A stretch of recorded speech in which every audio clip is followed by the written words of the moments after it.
Hoje foi o enterro do meu pai. Eu não chorei. Todo mundo achou estranho. Minha mãe chorou, meus tios choraram, meus primos choraram.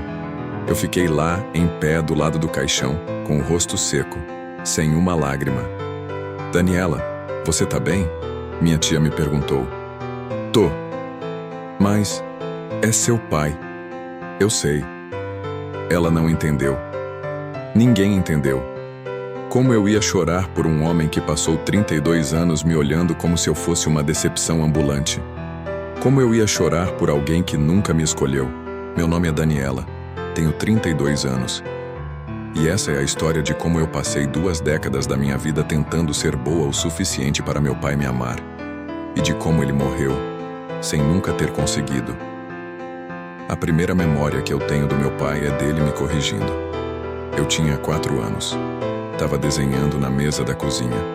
Fiz um desenho de uma casa, com árvore, com sol, com nuvens. Levei para ele todo orgulhosa. Pai, olha o que eu fiz. Ele olhou, pegou o papel, analisou. O telhado tá torto e essa árvore não tá proporcional à casa. Eu tinha 4 anos. Ele pegou uma caneta e começou a consertar meu desenho.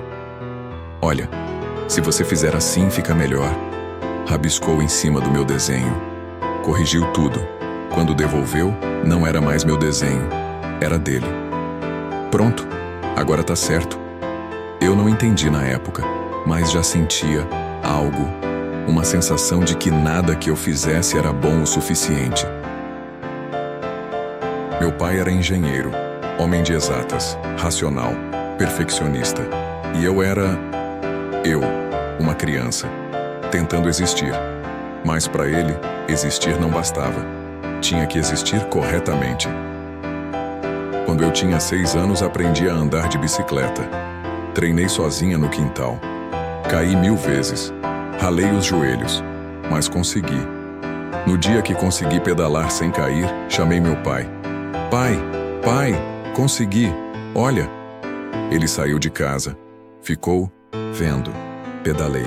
1 volta, 2 voltas, sem cair. Parei na frente dele, sorrindo, esperando, sei lá, um abraço, um parabéns. Você tá pedalando errado. Suas pernas não estão na angulação certa. E você não tá olhando pra frente, tá olhando pro chão. Assim você vai cair. Senti meu sorriso desaparecendo. Mas eu consegui. Conseguir errado não é conseguir. Vamos treinar do jeito certo. E me fez treinar mais 1 hora, corrigindo, sempre corrigindo. Da solteira, de tudo que eu fazia tinha algo errado. Desenhava, tá torto. Escrevia, letra feia. Brincava, você tá muito alta para essas brincadeiras. Cantava, tá desafinado. Eu tinha 7 anos e já tinha aprendido que nada que eu fizesse seria bom o suficiente. E na escola, eu me esforçava muito, muito mesmo, porque eu pensava, se eu for a melhor aluna, meu pai vai ficar orgulhoso. Primeiro ano, tirei nota máxima em todas as matérias, levei o boletim para casa, animada. Pai, olha, tirei 10 em tudo. Ele pegou o boletim, leu. Bom, mas é para tirar 10 mesmo, né? Não adianta tirar 10 agora e relaxar depois, tem que manter. Sem parabéns. Sem tô orgulhoso. Sem você é inteligente. Só tem que manter. E eu mantive. Segundo ano, 10 em tudo. Terceiro ano, 10 em tudo. Nunca recebi um elogio. Porque na cabeça dele, era obrigação. E teve uma vez, eu tinha 8 anos que tirei 9,5 numa prova de matemática. Errei meio ponto por bobeira. Esqueci um sinal. Cheguei em casa com medo. Escondi a prova. Minha mãe viu. Dani, que prova é essa? 9,5 tá ótimo. Meu pai ouviu. Deixa eu ver. Peguei a prova, mãos tremendo. Dei pra ele. Ele leu. Olhou onde eu errei. Daniela, isso é erro de atenção. Você sabia a resposta e errou por descuido. Isso é pior do que não saber. Desculpa, pai. Não quero desculpa, quero que você preste atenção. Não adianta saber se você erra por descuido. Fui pro quarto chorando. Minha mãe tentou me consolar. Filha, 9,5 é uma nota excelente, mas para o pai não é, e nunca era. Eu comecei a ter medo dele, não medo de apanhar. Ele nunca encostou a mão em mim, mas medo da decepção, do olhar, da voz. Daniela, você podia ter feito melhor. Daniela, você não pensou antes de fazer? Daniela, eu esperava mais de você. Eu tinha 9 anos e já carregava o peso de nunca ser suficiente.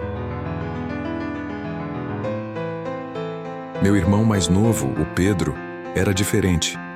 Ele tinha 5 anos a menos que eu, e para ele, tudo era mais fácil. Quando ele tirava nota boa, meu pai comemorava. Muito bem, filho, tô vendo que você tá se esforçando. Quando eu tirava nota boa, era obrigação. Quando ele errava alguma coisa, meu pai tinha paciência. Tudo bem, filho, na próxima você acerta. Quando eu errava, era falha de caráter.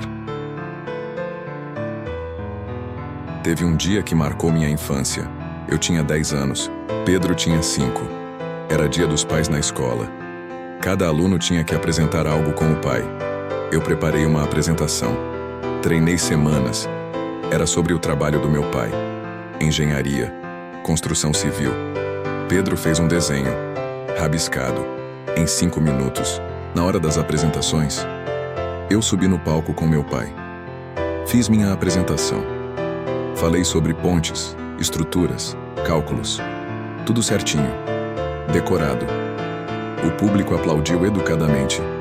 Depois foi a vez do Pedro.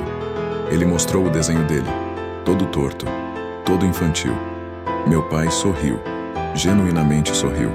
Pegou o desenho, mostrou para todo mundo e disse: "Meu filho fez. Ele é muito criativo."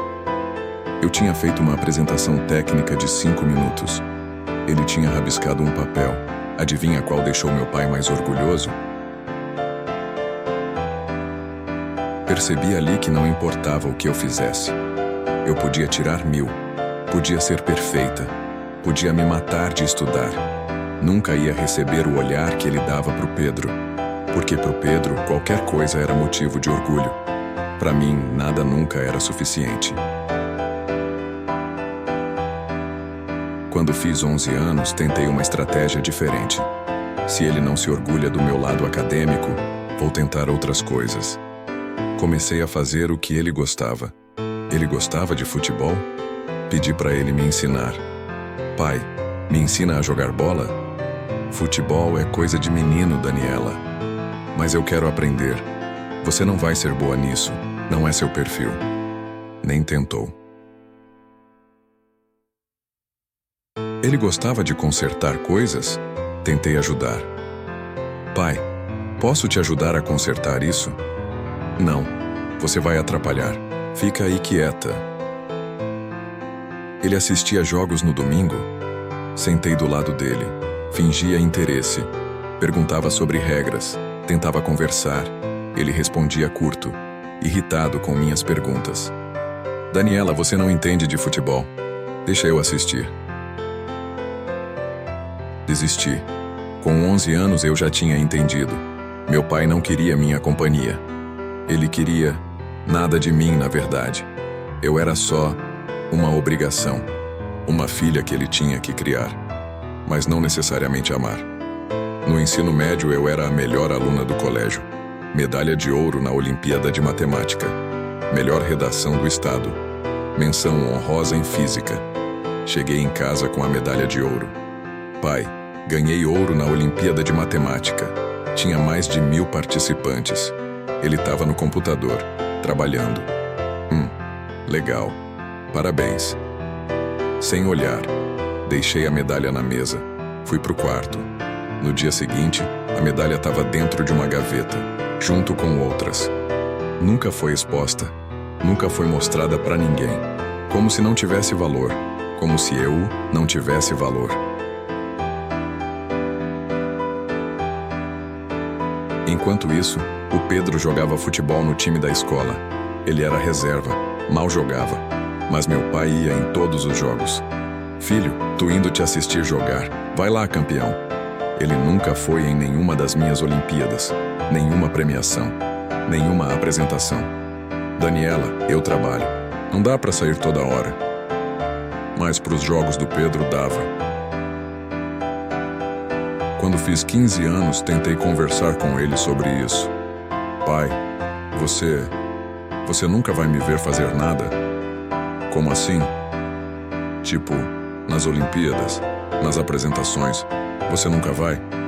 Daniela, eu tô trabalhando para sustentar essa casa. Não posso ficar saindo. Mas pros jogos do Pedro você vai... É diferente. Ele precisa do apoio. Você não precisa. Você já é boa nas coisas que você faz. Não entendeu, eu precisava sim. Precisava que ele fosse, que me visse, que dissesse que estava orgulhoso. Mas para ele, como eu já era boa, não precisava de apoio. Lógica perfeita. Para ele. Teve uma noite que eu nunca vou esquecer. Eu tinha 16 anos. Tava estudando para uma prova importante. Vestibular simulado. Pedro tava no quarto dele jogando videogame. Alto. Muito alto. Fui até o quarto dele. Pedro, abaixa. Preciso estudar. Relaxa, mana. É só um joguinho. Mas eu preciso me concentrar. Ele ignorou. Fui reclamar pro meu pai. Pai, o Pedro tá com o som muito alto. Não consigo estudar. Daniela, ele tá se divertindo. Você não pode estudar com um pouco de barulho? Mas... Daniela, não enche. Deixa seu irmão em paz. Voltei pro quarto. Com o som alto. Estudei mesmo assim. Tirei nota máxima no simulado. Ninguém ligou. What is isso? Quando fiz 17 anos, passei em engenharia. Na Federal. Em primeiro lugar geral. Meu pai tinha o sonho que eu fizesse engenharia como ele. Pensei, agora ele vai ficar orgulhoso. Cheguei em casa com o resultado. Pai, passei em engenharia, primeiro lugar. Ele olhou, leu o papel. Ótimo, parabéns.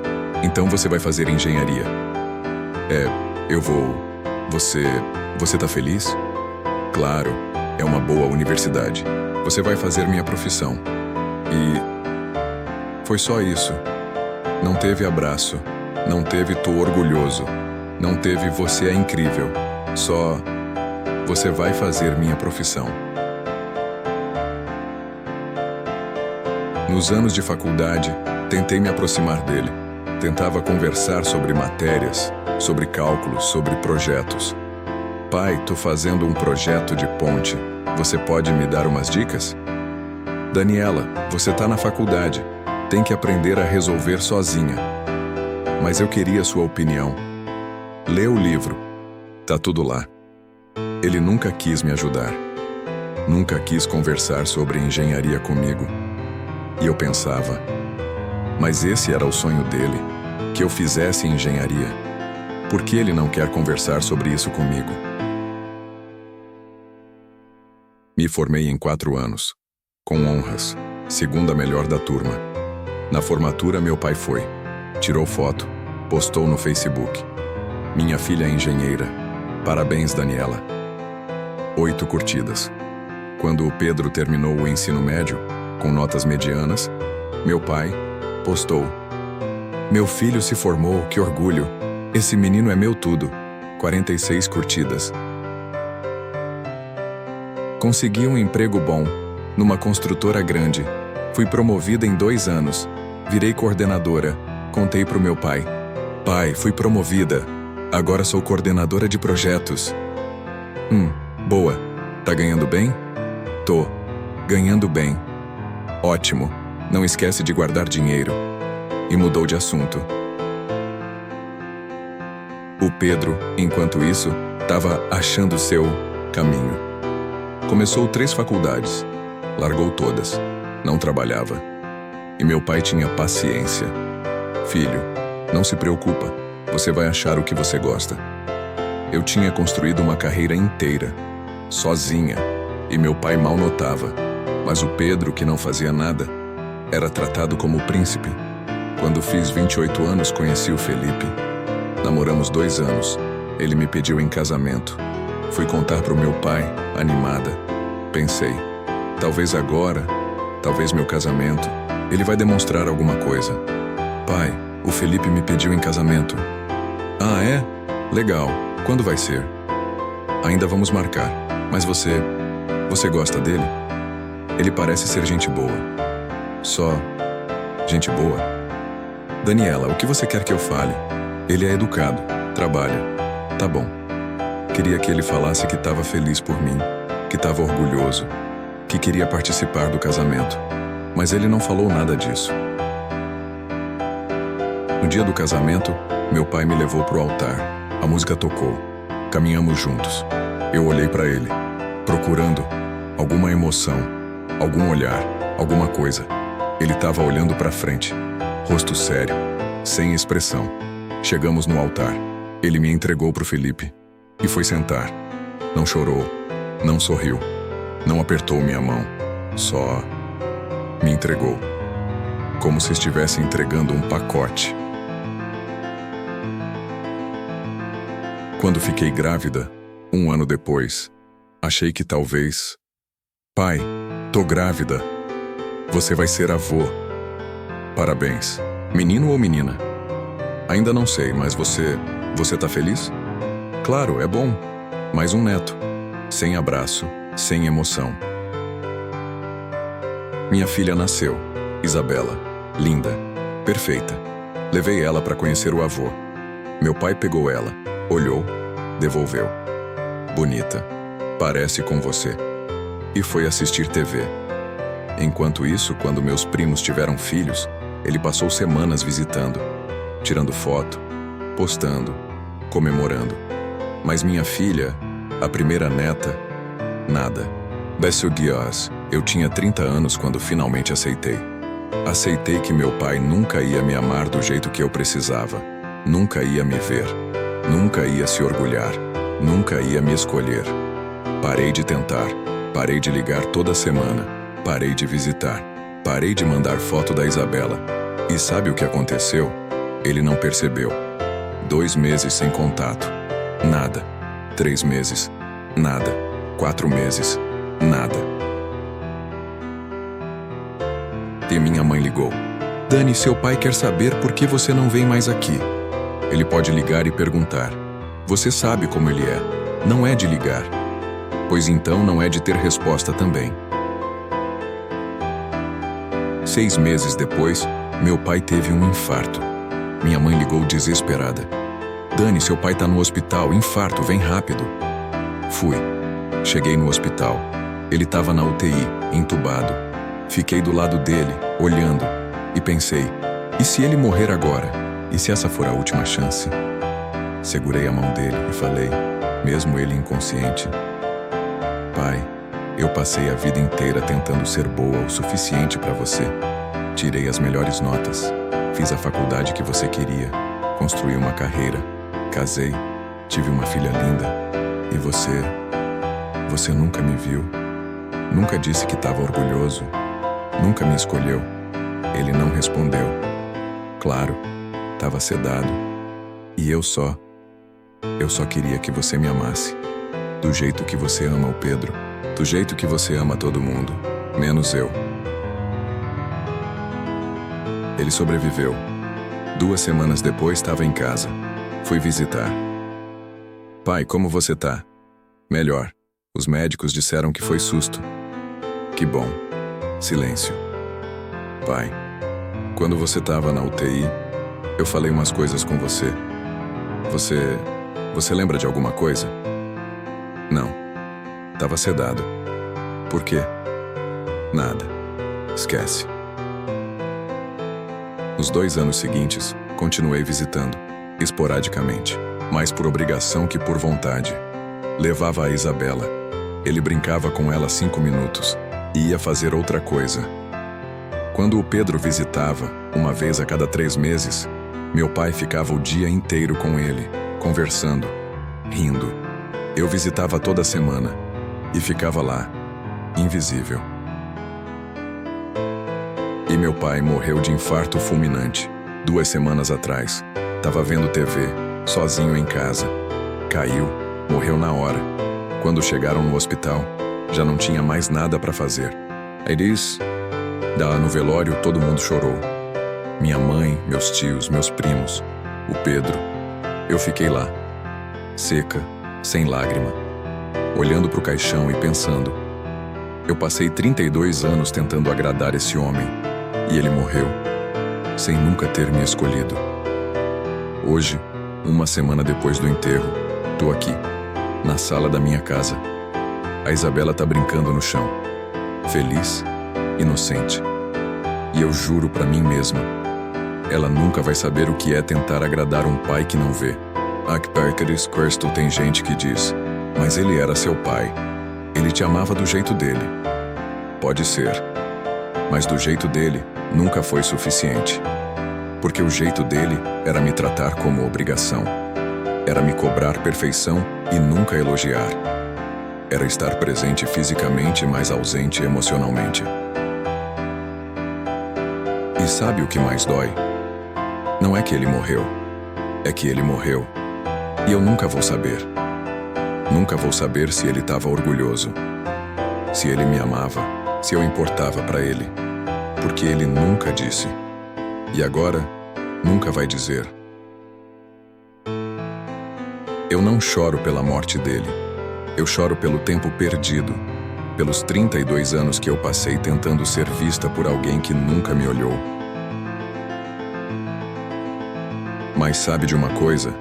Eu sou livre agora, livre da expectativa, livre da cobrança, livre da tentativa eterna de ser boa o suficiente. Porque finalmente entendi. Não era sobre eu não ser boa o suficiente, era sobre ele. Não conseguir me amar. E isso nunca foi minha culpa. Então não. Eu não chorei no enterro do meu pai, porque eu já tinha chorado todas as lágrimas que eu tinha enquanto ele ainda estava vivo. E quando ele morreu, não tinha mais nada para chorar. Se você chegou até aqui, é porque essa história tocou algo dentro de você também. E eu quero que você saiba, você não está sozinho. Milhares de pessoas neste canal carregam essa mesma dor. Cresceram sentindo que nunca eram o suficiente, que nunca foram vistos, nunca foram escolhidos. Mas aqui, você é visto. Sua história importa. Sua dor é real. E sua cura também vai acontecer. Deixa nos comentários. Eu também fui invisível. Se você se identificou com essa história, vou ler cada comentário. Porque dessa vez, alguém está prestando atenção em você. Se inscreve no canal, ativa o sininho. Toda semana eu trago histórias reais de pessoas como você, que transformaram a rejeição em realização, a invisibilidade em independência.